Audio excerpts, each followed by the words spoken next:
पूरी जिंदगी अगर शिव को दे दी है, भले तुम 2 महीने से कथा सुन रहे हो, भले तुम्हें 2.5 महीना कथा सुनते हुआ है, कोई कह रहा है हम 4 महीने से कथा सुन रहे हैं, कोई कह रहा है हम सावन से कथा सुन रहे हैं, कोई कह रहा है हम अब से कथा सुन रहे हैं, तुम जब से सुन रहे हो तब से शिव के हो गए, यही समझना तुम्हारा जन्म हुआ है।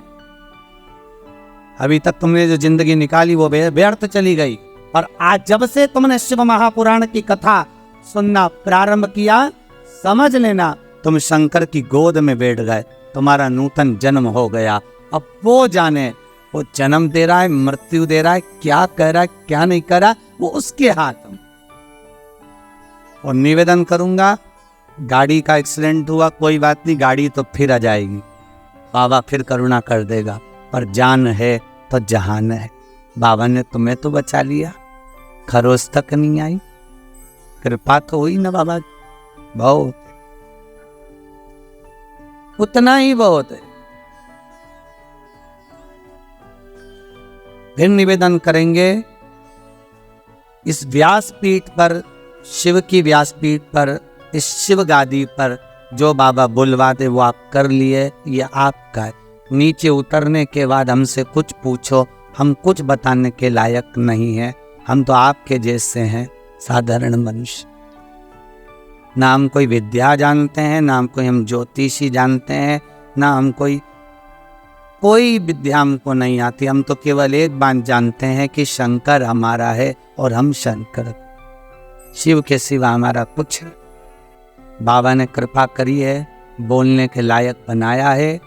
हो सकता है बाबा को सबके दुख हरना होगा, इसलिए इन वाणी से कथा खिलवा रहे हैं, और आप कर रहे हो, सुन रहे हो, और अपनी जिंदगी को संवार, अपने जीवन को बस विश्वास रखकर शिव का अनुमोदन को। पहली मृदा, पहली मिट्टी सूर्य कुंड की, दूसरी संपदा के लिए, धन के लिए, वैभव के लिए। स्कंद पुराण कहती है जहां गौ माता बनती हो, बच्चे को जन्म देती हो, उस स्थान के। गोपी भूमि की मिट्टी, तीसरी मिट्टी है गोपी। कहां पर है गोपी भूमि? तो कहा जिस भूमि पर गोपियां भगवान की याद में रोई, और इतना रोई कि उस जगह की मिट्टी चंदन हो गई।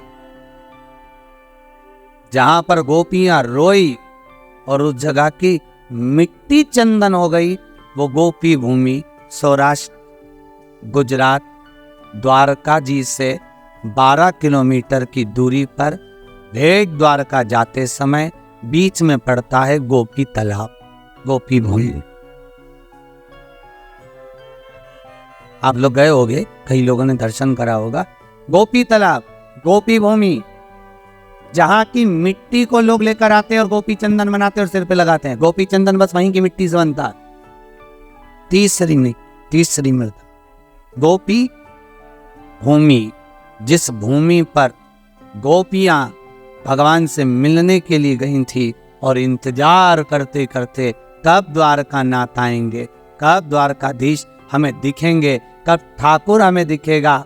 उस भूमि पर ठाकुर का इंतजार करती है। जब भगवान कृष्ण नहीं आए तब उन गोपियों ने शिव को बुलाया, इसलिए गोपी तालाब के पास में शंकर का मंदिर है, गोपीनाथ शिव। वृंदावन में गोपेश्वर व गोपीनाथ शिव है।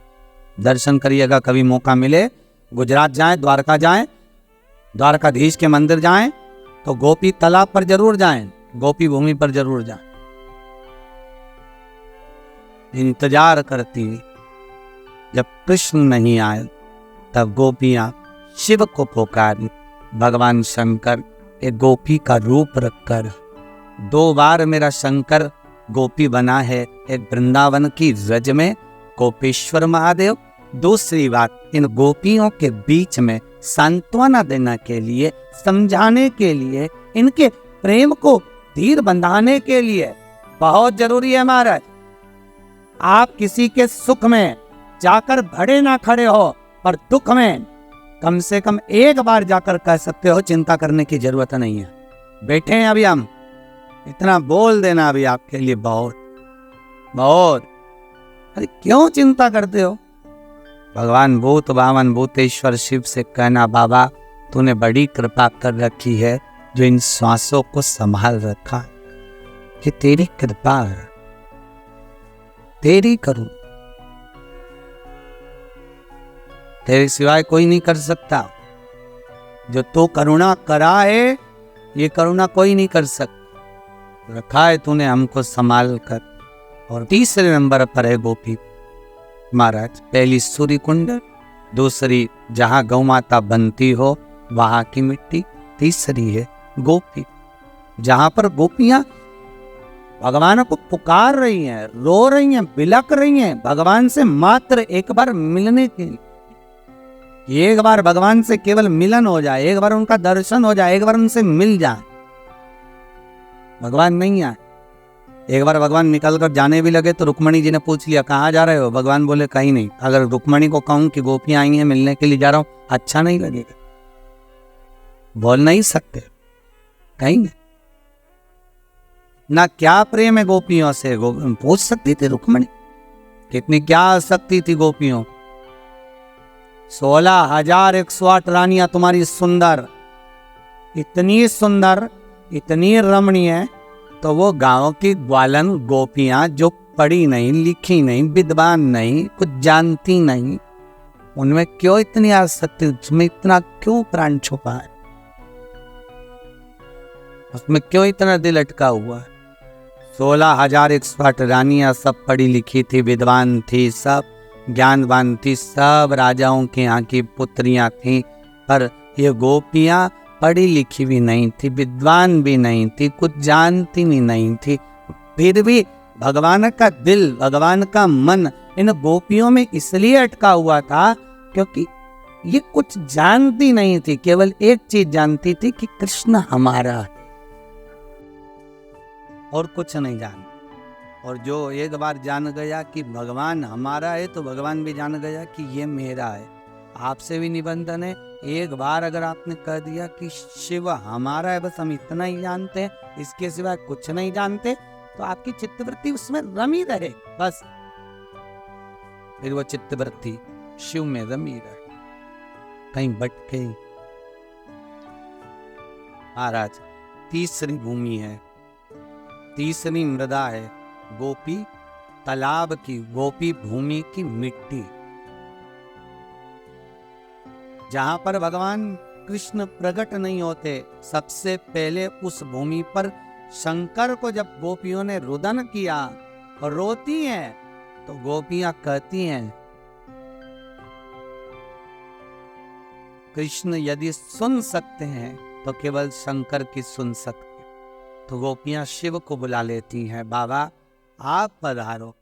शास्त्र कहता है इस भूमि पर गोपियों ने बेलपत्र को तोड़कर भगवान शिव को समर्पित करा है। गोपी चंदन के नयन अश्रु से जो चंदन उत्पन्न हुआ था, जो मिट्टी थी, उसका शिवलिंग का निर्माण कर कर उसकी पूजन करी है। उसी शिवलिंग में से शंकर प्रकट। कई लोग व्हाट्सएप पे प्रश्न करे हैं, गुरुजी से पूछ कर बताना कि शिवरात्रि के दिन गुरुजी जो पूजन कराएंगे रात को 9:20 से 10:20 तक, तो उसमें पार्थिव शिवलिंग का निर्माण करने का गुरुजी बोले कि मिट्टी का शिवलिंग बनाना है, गमले की मिट्टी हो, बगीचे की मिट्टी हो, मिट्टी का शिवलिंग बनाना। हमारे घर में शिवलिंग होगा तो क्या हम उसका पूजन नहीं कर सकते? हमारे घर में जो शिवलिंग है, हमारे घर में नर्मदेश्वर महादेव, हमारे घर में पारत का शिवलिंग है, हमारे घर में स्फटिक का शिवलिंग है, क्या हम उसकी पूजन नहीं कर सकते? कर सकते हो, मना नहीं है। पर अश्विन के अधिक मास में जिस शिवलिंग की आप पूजन करेंगे, अश्विन अधिक मास में जिस शिवलिंग की आप आराधना करेंगे, उससे कामना कर कर उस शिवलिंग को शिवरात्रि के दिन आप जो पूजेंगे, पार्थिव शिवलिंग का निर्माण कर कर पूजन करेंगे, उसका विसर्जन होना जरूरी है। स्कंद पुराण से, शिव महापुराण से। यदि आप पारत का शिवलिंग रखेंगे, आप स्फटिक का शिवलिंग रखेंगे, नर्मदेश्वर शिवलिंग रखेंगे, तो वो तो आपके घर का है, उसका तो विसर्जन आप कर नहीं सकते। इसलिए भले इतनी सी मिट्टी का शिवलिंग बनाओ, पर शिवलिंग बनना चाहिए। ब्राह्मण श्वेत मिट्टी का, महाराज वैश्य पीली मिट्टी का, क्षत्रिय लाल मिट्टी का, शूद्र काली मिट्टी का शिवलिंग का निर्माण करे, ये शिव महापुराण में लिखा है।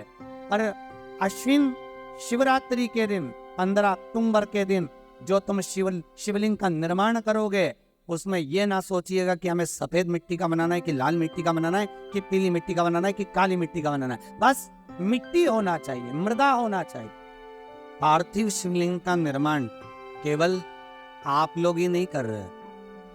पार्थिव शिवलिंग का निर्माण शिव महापुराण की कथा कहती है, लिंग पुराण की कथा कहती है, इंद्र, बृहस्पति, चंद्र, जितने 33 कोटि देवता हैं, इन सब ने पार्थिव शिवलिंग का निर्माण किया है। बस अंतर इतना था, कोई ने शिवलिंग बनाया तो पन्ना का बनाया, कोई ने मोती का बनाया, कोई ने अक्षत का बनाया, कोई ने स्फटिक का बनाया। निर्माण उन्होंने भी करा, पार्थिव शिवलिंग का निर्माण कर रहा है। बस जितना जिसका भाव था उसके अनुसार उन्होंने निर्मित करा, उसका विसर्जन भी किया। आप 15 अक्टूबर को जो पूजन करेंगे शिवरात्रि की, उसमें आप जो चढ़ाएंगे, काली तिल है, समी पत्र है, बेल पत्र है, कमलगट्टा आदि जो भी सामग्री है, सब आपको सूचनाएं मिली रही होंगी लगभग। तो जो चीज आप चढ़ाएंगे शंकर भगवान को चढ़ाने के बाद आप भले रात भर रखें, क्योंकि शिवरात्रि का दिन है, पूरी रात शंकर आपके घर में रहें।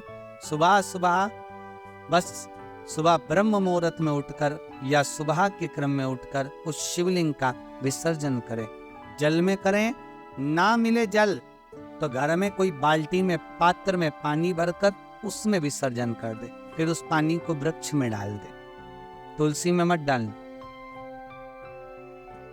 वहां भी विसर्जन का नहीं हो तो पीपल के पेड़ के नीचे विसर्जन कर दें, बड़ के पेड़ के नीचे विसर्जन कर दें, आंवले के पेड़ के नीचे विसर्जन कर दें।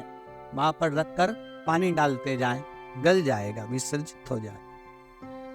पर पार्थिव शिवलिंग का निर्माण कर पूजन करने का भाव शिवरात्रि के दिन प्रखर रहता है। उसका फल तत्व लाखों करोड़ों गुना होता है, उसका फल अधिक। महाराज भगवान शिव का सुंदर भाव प्रकट किया तो 3 जगह की मिट्टी का स्मरण, सूर्य कुंड, गौबंदने का स्थान, तीसरा गोपीतल। तो वहां पर शिव की आराधना करी। भगवान शंकर जब प्रकट हुए उस पार्थिव शिवलिंग में से, भगवान जब निकलते हैं बाहर, प्रकट होते हैं बाहर, पूछा गोपियों तुम्हें क्या चाहिए, किस लिए तुमने मुझे पुकारा है? तब शंकर भगवान ने जब गोपियों से पूछा तो गोपियां कहती हैं हम कृष्ण को पुकार रहे हैं, वो आते ही नहीं। तीनों भूमि की मिट्टी का देखिए, सूर्य कुंड की मिट्टी काया का रोग ठीक कर रही है, गौ माता के बंदने की मिट्टी लक्ष्मी की वृद्धि कर रही है, और गोपी तालाब की मिट्टी आपको भक्ति प्रदान कर रही है। ये जितने गौड़िया मठी होते हैं, जितने इस्कॉनी होते हैं, जितने भी निम्बारकी हुए, गौड़िया हुए, पुष्टि के हुए, इनको गोपी तालाब की जो मिट्टी होती है, गोपी चंदन जो होता है, इसका जो तिलक लगाते हैं नासिका तक, श्वेत तिलक आपने देखा होगा, सफेद कलर का तिलक, जो गोपी चंदन जो होता है, उसका जो तिलक, ये भक्ति के लिए लगा है, भक्ति की प्रबल। अब भले ये कहें कि हम शंकर को नहीं मानते, हम शिव जी का स्मरण नहीं करते, पर गोपी तालाब की भूमि गोपी चंदन को लगाया तो शंकर का स्मरण तो हुआ है ना उसमें साथ, शिव तो है। शंकर का है क्या चाहिए, हमें कृष्ण का दर्शन चाहिए, हमें कृष्ण का दीदार दर्शन हो जाए, बस इतनी सी प्रार्थना, हमें एक बार उनसे मिलन हो। नीन लड़े गिरधारी से मैं उनकी हो गई,